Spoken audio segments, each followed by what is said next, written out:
Did the Combine solidify Oregon's Christian Gonzalez as CB1? Guys, it's Mock Draft Monday. Let's get it.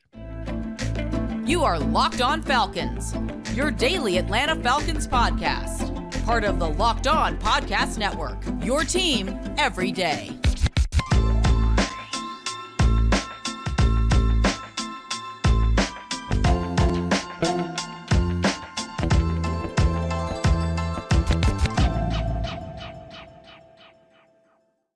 So, guys, you know me. I'm Aaron Freeman, a.k.a. Sirius Black, a.k.a. Mr. Drew, and, of course, the most humble host of this illustrious Locked On Falcons podcast, your daily Atlanta Falcons podcast, part of Locked On Sports Atlanta, your team every day. And we thank you guys for making Locked On Falcons your first listen each and every day. Of course, it's free and available Monday through Friday on a variety of podcast platforms, including on YouTube. Subscribe to Locked On Falcons on YouTube, and you will get the video version of the podcast the night before the audio drops. And make sure you check us out on your Roku and Amazon Fire TV by downloading the Locked On Sports Atlanta app.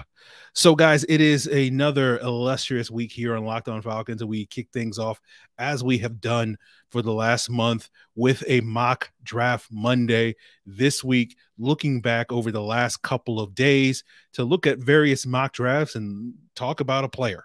And today we are talking about Christian Gonzalez, the Oregon cornerback, because Damian Parson, one of the co-hosts of the Locked On NFL Draft podcast here, part of the Locked On Podcast Network, did a mock from past Thursday where he had the Atlanta Falcons. Let's get this clip going. Eighth pick, the Atlanta Falcons select Christian Gonzalez, cornerback from Oregon.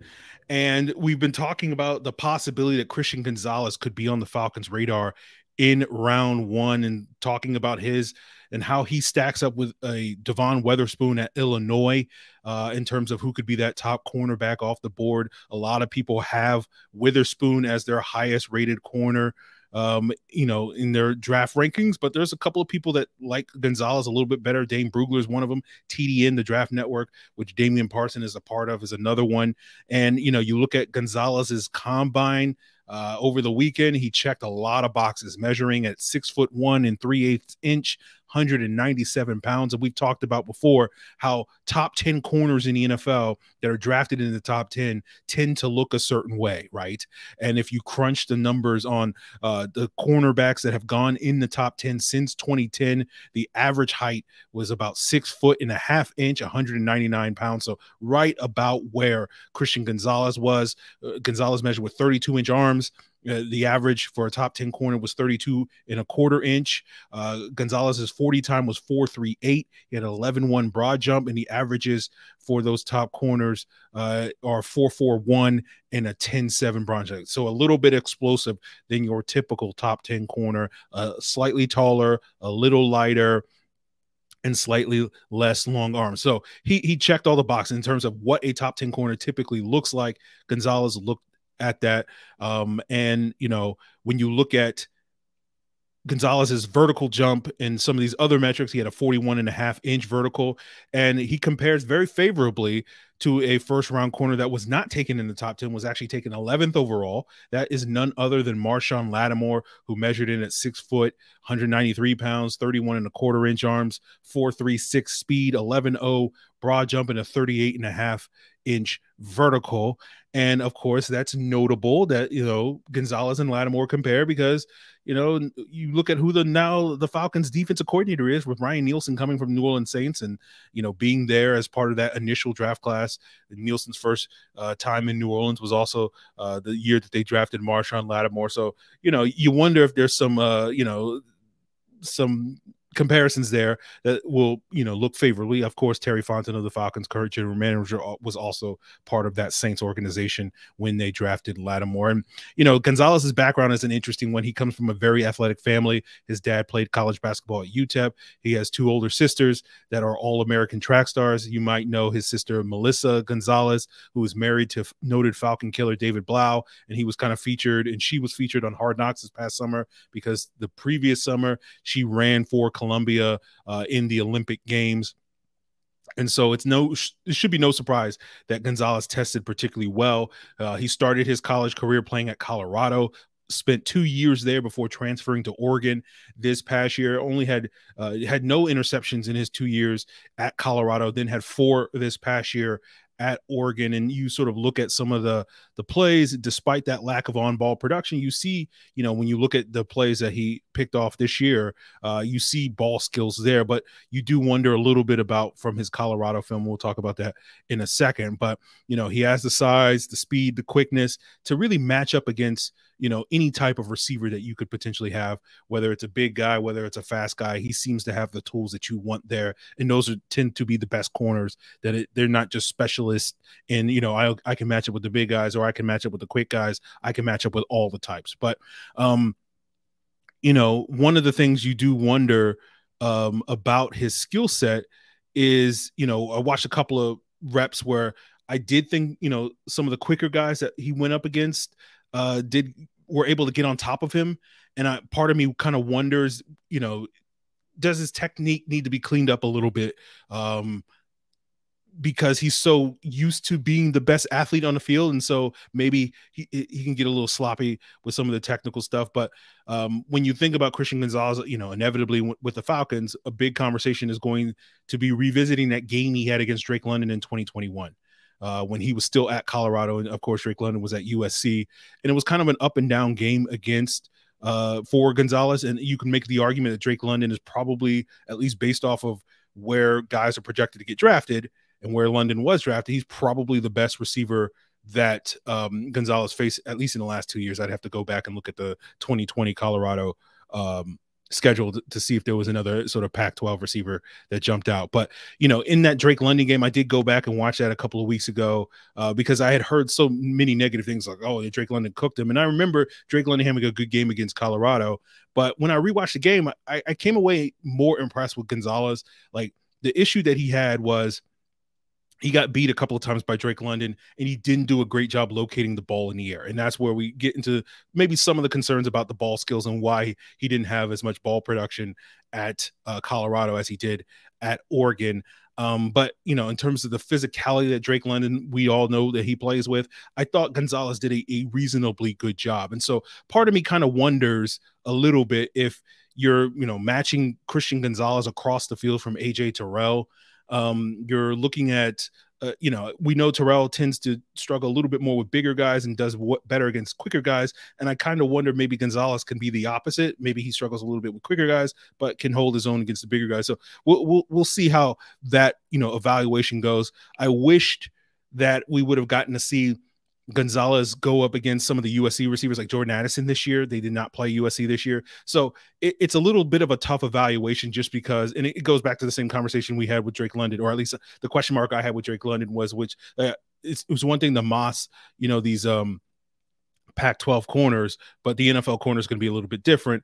And then like the Pac-12 receivers are not necessarily, it's not producing the NFL talent that it once did. And so you wonder a little bit about that with Christian Gonzalez, but it proved to be a non-issue for Drake London, at least in year one in the NFL. And so hopefully you won't necessarily have to deal with that being an issue for Christian Gonzalez in year one, especially if he is the Falcons and would be expected to be plugged right away at that cornerback spot. And as we've talked about a number of times over the last couple of months, it does feel like cornerback is going to be a high on the Falcons list of priorities, even in a world where they don't move on from Casey Hayward, which I think they will, is my best guess, but we will find out in a couple of weeks if that's the case. But I do think the Falcons are going to want to get younger at that position, get another sort of outside corner that they can groom to be the long-term, player opposite AJ Terrell, just because, Terrell's probably going to get paid in the next year, and you would like to kind of balance that out with a cheaper guy, but maybe the Falcons feel like they can go out there and sign that guy in free agency. That will be an option for them. So we'll sort of see where the cornerback need is. We'll probably get an answer in the next 2 weeks, either with Casey Hayward's release or the Falcons going out there and signing a starter in free agency. That will determine if, Christian Gonzalez is definitely going to be on the Falcons radar at the top of the draft. But a great combine for Christian Gonzalez. We'll sort of see what Devon Witherspoon can do at his pro day. We'll see what Joey Porter Jr., if he's going to, do a little bit more testing at his pro day and whatnot to see if they can sort of catch Christian Gonzalez. But at least on paper, the point being Christian Gonzalez is, every bit CB1 in this draft class if you're just looking at what he did at the combine this past week in terms of what NFL teams typically value at that cornerback position at the top of the draft. So we'll see if he's on the Falcons' radar. But we'll continue today's episode talking a little bit more about Damian Parson's mock draft that he put out there, because he had some very interesting selections in the top 7, including Anthony Richardson, the Florida quarterback, going number 1 overall. And so we'll talk a little bit more about that. How do the quarterbacks factor into the conversation when it comes to who may be on the board for the Falcons at 8? And we'll get into that as we continue today's episode. But you guys watched a whole bunch of dudes, run and jump at the combine. And you're probably sitting there wondering, hey, I can't do any of those things. Or maybe some of you guys are a little bit delusional and think you can do those things. But if you want to try to get healthier and get a little bit more protein so that you can improve your broad jump and your 3-cone time, of course, Built Bar is the protein bar for you. It's the protein bar that tastes just like a candy bar. It's covered in 100% real chocolate, but it's not only about their great taste, it's how healthy they are. Only 130 calories, only 4 grams of sugar, but a whopping 17 grams of protein in each Built Bar, and that's certainly going to improve your 40 time and your vertical jump and all that stuff. And if you go to built.com right now, you can order yourself the limited time flavor like vanilla cream. But more importantly, guys, you can head on over to your Sam's or Walmart to find yourself a Built Bar. Get yourself a 4-bar box at Walmart in the pharmacy section, or a 13-bar box at Sam's Club. And of course, if you go to built.com and check out the limited time flavors or order yourself a mix box, you can always use that promo code that we've been plugging here on Locked On Falcons for many years. That's still Locked On 15, and you will get 15% off your order. You will thank me later. So continuing today's episode, let's talk about the rest of Damian Parsons' mock draft. And notably, he had the Colts trading up from 4 to 1 to get Florida quarterback Anthony Richardson. And he had all 4 quarterbacks off the board by the time the Falcons were on the clock at 8, with Richardson going number 1 to the Colts, Houston taking Bryce Young at number 2, Carolina trading up to number 6 to take Will Levis out of Kentucky, and Las Vegas taking CJ Stroud at pick number 7. And then with Gonzalez going 8 to the Falcons, of course, there was a little bit of a mini run at the cornerback position with Joey Porter Jr. going 9 to Detroit after they trade back with Carolina, and Devon Witherspoon with the next pick going number 10 to the Philadelphia Eagles. And so when you look at, these top 8 selections, there's some interesting math, right? And this has been something I've been thinking about the last couple of weeks, and we'll see, if this continues over the next couple of weeks and months between now and the draft. But you're kind of doing the math on sort of who may be available for the Falcons. And if all 4 quarterbacks go in the top 7 picks, if we assume guys like Jalen Carter and Will Anderson also go in the top 7, and then you're looking at another non-quarterback, and it's probably going to be like Tyree Wilson or Christian Gonzalez to be that 7th guy. One of those 2 guys, that should leave one of those 2 guys in Tyree Wilson or Christian Gonzalez available to the Falcons at 8. And it seems like the consensus, at least as far as mock drafts go, that, a lot of people have Carolina trading up to leapfrog the Falcons and leapfrog the Raiders to get their quarterback, which makes total sense.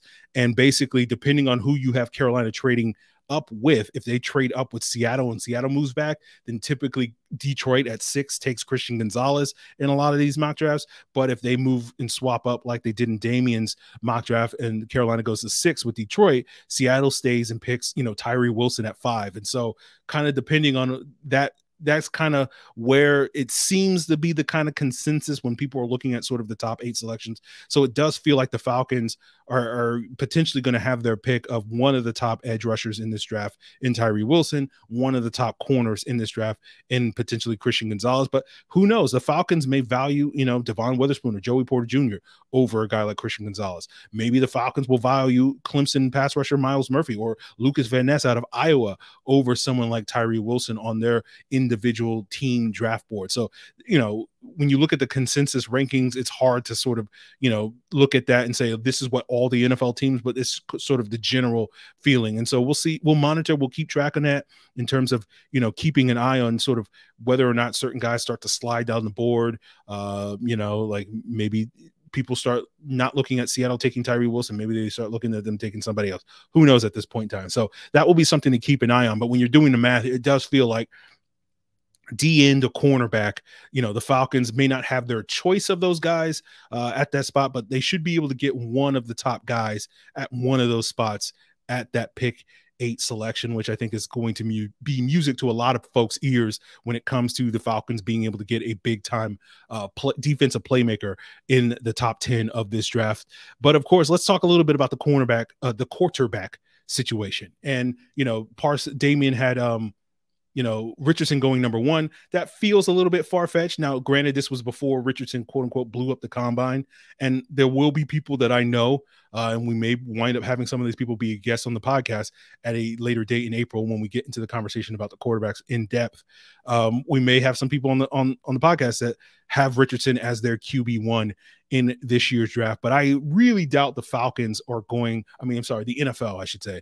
The NFL is going to value Anthony Richardson that high, but DP sort of broke down why he had Richardson going to the Colts here, just because it seemed like he was connecting the dots between the new hire of head coach Shane Steichen and Anthony Richardson, given that Steichen comes from Philadelphia, where he had a sort of athletic, mobile, big arm quarterback like Jalen Hurts, and it seems that makes a lot of sense where you can sort of see those parallels between Hurts and Richardson and that fit in the scheme. But I do think there is a little bit of recency bias, and again, not taking any shots at my guy DP. He's out here doing the Lord's work here, putting out these mock drafts, but just giving you guys some food for thought here. Steichen wasn't just in Philadelphia. He was also with the Chargers for very, very many years, right? And so he was there when they drafted Justin Herbert. He was there for like 8 out of the last 9 years that Phillip Rivers was in there. So I do wonder a little bit about whether or not Steichen is going, everybody's going to be like, oh, he had Jalen Hurts is the most recent quarterback that he's had success with, but he's had success with, pocket quarterbacks like that. So I don't think his system is going to be purely for he needs an athletic quarterback or anything like that. I think he'll be able to adjust his scheme to any type of player, and we'll see sort of where the Colts sort of fall on this quarterback class. Chris Ballard, the Colts general manager, typically values traits, and so therefore you could imagine an Anthony Richardson who has all the plus traits, at least athletically, he has all those plus traits. But I think CJ Stroud and Will Levis also sort of check those plus athletic traits. I'll be very surprised if the Colts trade up to number 1 and take up someone like Bryce Young. But I do think the Colts trading up to number 1, they're probably the most likely team. The smart money is on the Colts to make that move all the way up from 4 to 1, and so we'll see how that goes. But typically I kind of feel like the Colts will either go with Stroud or Levis at the 1 spot. Houston will probably take Bryce Young at 2, and then Carolina will trade up for whoever the Colts did not take, either Stroud or Levis. And I feel pretty comfortable saying that Anthony Richardson is probably going to be the 4th quarterback off the board, even though, he's getting all the buzz and had an incredible combine by all accounts, and certainly did. I'm a big fan of Anthony Richardson as a football player, but I have a hard time buying that the NFL is going to love Anthony Richardson nearly as much as, let's say, draft Twitter and the media is going to love Anthony Richardson, just because when you look back over the last almost 25 years of the draft, he has only 13 starts. And I looked it up and I looked at all the quarterbacks taken in the top 50 since 2000. And the only quarterback that had as many starts as Anthony Richardson did that was taken that high was Mitch Trubisky, who had 13 starts. Then you have Dwayne Haskins, who had 14 starts. And then you had Mark Sanchez, who had 16 starts. Trey Lance, Mac Jones, and Kyler Murray all had 17 starts. Ryan Tannehill had 19. I know Cam Newton started with 13 games at Auburn, but he also had like 12 starts at Blinn Community College. So typically the NFL does not love the 1-year starters. And there hasn't been a rich track record of these 1-year starters, at least over the last 20-ish years. When you look at guys like Trubisky, Haskins, and Mark Sanchez, that had at least less than 17 starts that have gone on to have success. And, Trey Lance, mixed bag. Mac Jones, mixed bag. Kyler Murray, I think most of us would say Kyler has been a success, but it does feel a little bit like, these inexperienced quarterbacks, we'll see if Anthony, basically I'm sitting here saying if Anthony Richardson goes on to be successful in the NFL, he'll be an outlier in that regard, not to mention the fact that he's completed under 60% of his passes. And the last time, Josh Allen, Lamar Jackson, Drew Lock have been the only players in the last decade that have been top 50 picks that had a career completion rate of under 60%. And so clearly you look at, guys like Allen and Lamar Jackson, that has been mostly a non-issue for them in the NFL. Drew Lock, it has still continued to be an issue. He's still career under 60% passer. And so, I think there's a lot of reasons for people to be optimistic about Richardson and his growth potential, but I do think he's going to be a project in that regard. So we'll see how NFL teams are going to value that. And so all of those factors to me indicate to me that I don't think Richardson is going to be as beloved by NFL teams as he is by a lot of people on the internet who will have him, in their top 2 or 3 quarterback rankings. I think I can say with some degree of confidence, again, this is a bet, but he'll be the 4th quarterback off the board. But I do think him going in the top 7 is pretty likely at this point. And that's been something I've thought for a couple of weeks now, even before the combine, that, this year's quarterback class will be the polar opposite of last year's quarterback class, where we saw teams waiting on quarterbacks. I don't think you're going to see that. So I think somewhere in that 5, 6, 7 range, Richardson's probably going to come off the board, but probably only after guys like Stroud and Levis come off the board as well. So we'll see if, that lives up to my expectations, or it mirrors a little bit more of what Damian had in his mock draft, where Richardson is going to be, that highly coveted player that may be the number 1 overall selection. But notably, Damian didn't provide us with just 1 round of projections. He had 2 rounds, and we'll talk about who he had the Falcons selecting in round 2 in Georgia pass rusher Nolan Smith, who's coming off a great combine. And we'll talk about how his, brilliant combine performance is going to affect his evaluation, his draft stock, and his fit here in Atlanta. But speaking of Damian Parson, got to plug the Locked On NFL Draft podcast, your daily podcast on the NFL Draft, hosted by none other than Damian Parson and his cohort over at the Draft Network in Keith Sanchez. So make sure you guys check out that podcast on your preferred podcast platform, including on YouTube, all week long, to get you sort of caught up in all the things that you may have missed and all the standouts and all maybe some of the guys that had their stock drop a little bit at the combine all week long. So check that out wherever you get your podcasts. So wrapping up today's episode, let's talk about Damian Parsons' 2nd round selection. He had the Falcons taking Nolan Smith, edge rusher out of Georgia, with that number 44 draft selection. And Smith, had a great combine in terms of his 40 time with a 4.39 40. And then when you adjust it to his weight, which was 238 pounds, he had like the 3rd best speed score, that weight adjusted 40 time, among the pass rushers, with Tommy Adebawore out of Northwestern and Byron Young out of Tennessee being the only guys that were higher than him. But, he had a brilliant combine. Smith is not the biggest guy, but he certainly proved that he is as explosive as he has been billed to be. I think a former 5-star recruit, one of the top recruits in the nation when he first arrived at Georgia. A little bit disappointing in terms of the overall production, but that's kind of been a running theme with some of these Georgia pass rushers, with, Jalen Carter probably being the exception in terms of guys that weren't necessarily known for putting up, huge production at the position. And technically, Jalen Carter didn't necessarily put up a ton of production, at least in terms of sacks and whatnot, at Georgia. So, I think a lot of people look at these Georgia players and say, like, look, these are some premium athletes and their best football is ahead of them. That's why Trayvon Walker went number 1 overall last year. And I could see similar teams looking at Nolan Smith and saying, he's coming off an injury plague, or not an injury plague year, but he got hurt this past year, tore his pec midway through the season.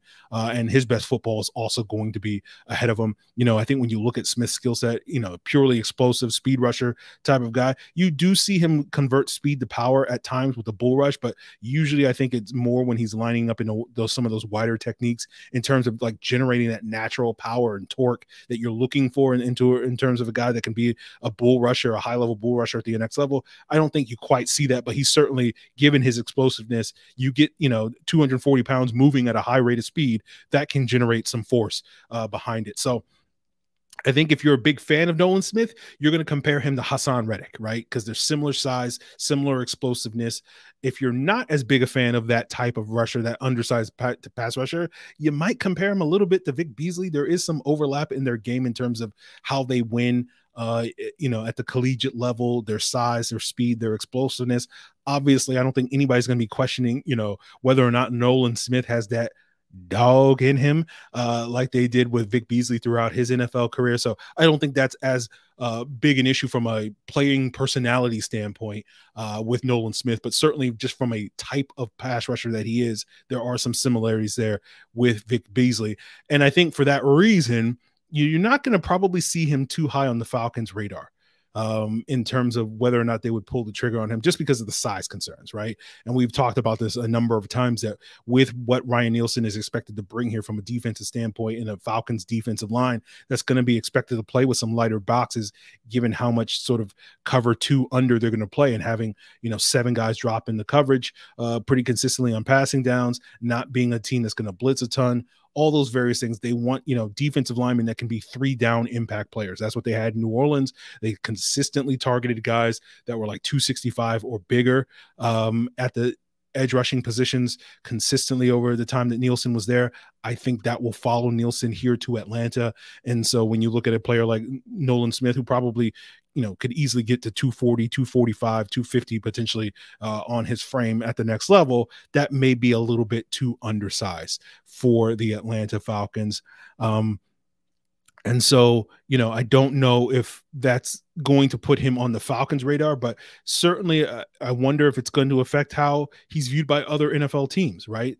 I think we're seeing more and more teams moving towards lighter boxes defenses, and that tends to prefer heavier edges. And I do wonder if some of these undersized pass rushers, the guys like Nolan Smith, these 240, 250 pound guys, are they going to be as valued moving forward as they have been historically in the past, when you've had a lot of these teams that run these 3-4 defenses have no problem with a lighter edge rusher? And I think that's going to be the case for Nolan Smith. He's going to need to go to a team that runs more of that pure 3-4 scheme and isn't necessarily worried about playing with some of these lighter boxes. And, I think given the combine that Nolan Smith had, a lot of people are going to be, he's not even going to be there when the Falcons are on the clock. And I wouldn't be so sure, because I look around at, the teams picking probably in the back half of round 1, and I don't see a lot of these 3-4 teams that probably would prefer lighter edges. Like, a team like Kansas City, I don't know if they're going to draft a guy like Nolan Smith, right? Because, they're going to be looking to replace Frank Clark, and a big part of what they do up front is having, bigger guys. Chris Jones, George Karlaftis, Frank Clark, are not small guys. So I don't know if a team like Kansas City will look at Nolan Smith. Probably the only team I look at and says like, oh, that team could definitely take Nolan Smith is maybe like Baltimore, just because they can play a little bit more 3-4. They have a lot of size at the D-line group. And so necessarily they're not as, their evaluation isn't going to be hinging on, well, we don't know if Nolan Smith can hold up. They have guys like Tyus Bowser, who's like 250 pounds starting for them. I think, Odafe Owe is like 255 or something like that. So I could see Nolan Smith being pulled, the trigger being pulled on him by Baltimore in the back half of the second round. Maybe Green Bay, if people think he's now suddenly like a mid-first round pick. I would probably question that a little bit based off of his film.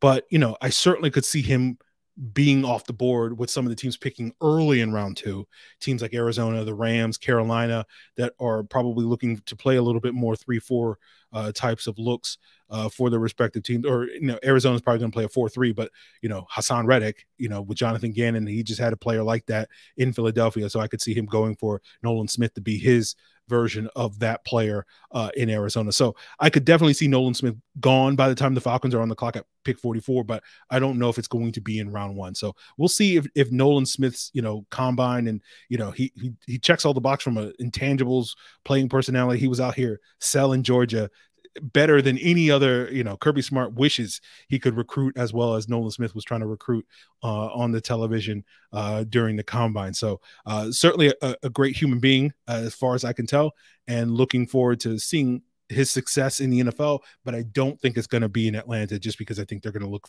for probably a little bit more size at that position than a player not like Nolan Smith. But that's going to do it for us here, guys, on today's Mock Draft Monday. Make sure you continue to make Locked On Falcons your first listen. Tomorrow we'll probably get a little bit more into some of the standouts at the combine, some of the guys that we talked about in our two-part preview on Wednesday and Thursday, and sort of revisit some of the guys that, stood out, some of the guys that did not, at various position groups that certainly could be on the Falcons radar on tomorrow's episode. And then later in the week, we should be joined by Alan Stirk to talk a little bit more about, what we could see from this Falcon team in the coming weeks with some of the changes they may make. And we'll probably do a Caleb McGarry episode at some point this week as well. We're just kind of waiting to see what happens with this franchise tag. There will be some discussion of that later this week as well, whether it's involving a Falcons player like Caleb McGarry, or maybe, another player that may happen to play for the team that may wind up drafting Nolan Smith at the end of round 1 that I just mentioned a few minutes ago. Who could I possibly be talking about? So I'm sure there will be plenty more to get into here on Locked On Falcons. So continue to make us your first listen, and go check out Locked On NFL Draft as your second listen. Locked On Sports Atlanta, Locked On NFL, Locked On Hawks, Locked On Bulldogs, Locked On Braves, all that and more, part of the Locked On Podcast Network, your team every day.